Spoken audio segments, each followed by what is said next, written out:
एक कहानी, आलसी मजदूर और टूटा हुआ पुल। क्या आलस्य आपकी जिंदगी बर्बाद कर सकता है? सुखपुर गांव में हर साल बारिश में नदी उफान पर आ जाती थी, जिससे गांव वालों को आने जाने में बहुत मुश्किल होती थी। इस समस्या को हल करने के लिए गांव के मुखिया ने एक पुल बनाने का फैसला किया। लेकिन जब दो मजदूरों को यह जिम्मेदारी दी गई, एक मेहनती और दूसरा आलसी, तो किसी ने नहीं सोचा था कि एक की लापरवाही पूरे गांव के लिए विनाशकारी साबित होगी। क्या आलस्य वाकई बर्बादी का कारण बनता है? आइए जानते हैं इस दिलचस्प कहानी में। एक छोटे से गांव सुखपुर के पास एक गहरी नदी बहती थी। हर साल बारिश के मौसम में नदी का पानी बढ़ जाता, जिससे गांव वालों को आने जाने में बहुत मुश्किल होती थी। इस समस्या को हल करने के लिए गांव के मुखिया ने एक मजबूत पुल बनाने का फैसला किया। पुल बनाने के लिए दो मजदूरों को काम सौंपा गया, श्यामू और रामू। श्यामू मेहनती और ईमानदार था। वह सुबह जल्दी उठता, मन लगाकर काम करता और यह सुनिश्चित करता कि पुल मजबूत और टिकाऊ बने। दूसरी ओर रामू बहुत आलसी था।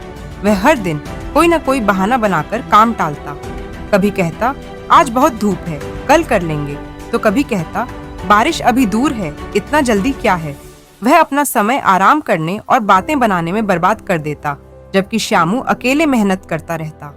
कई हफ्तों बाद श्यामू ने अपना हिस्सा मजबूत और टिकाऊ बना दिया, लेकिन रामू का हिस्सा अधूरा और कमजोर रह गया। गांव के लोगों ने रामू से कहा, तुम अपना काम ठीक से करो, नहीं तो पुल बारिश में गिर जाएगा।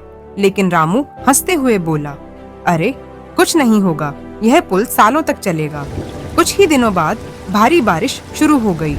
नदी का पानी तेजी से बढ़ने लगा और गांव वाले पुल का इस्तेमाल करने लगे। जब कुछ लोग पुल के कमजोर हिस्से पर पहुंचे, तो अचानक जोर की आवाज आई। धड़ाम!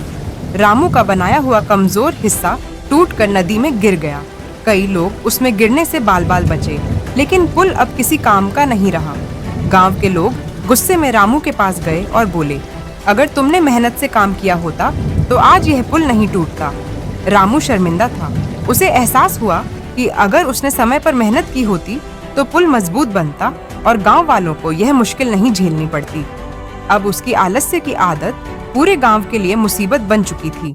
गांव के मुखिया ने गुस्से में कहा, रामू, तुम्हारी लापरवाही की वजह से गांव वालों को नुकसान उठाना पड़ा।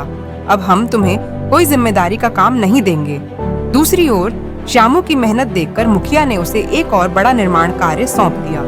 इस घटना से गांव वालों को एक बड़ी सीख मिली। आलस्य हमेशा बर्बादी लाता है, जबकि मेहनत ही असली सफलता और सम्मान दिलाती है। अगर आपको यह कहानी पसंद आई तो लाइक करें, कमेंट करें और चैनल को सब्सक्राइब करें। आगे भी ऐसी ही प्रेरणादायक कहानियां देखने के लिए बेल आइकन दबाएं। धन्यवाद।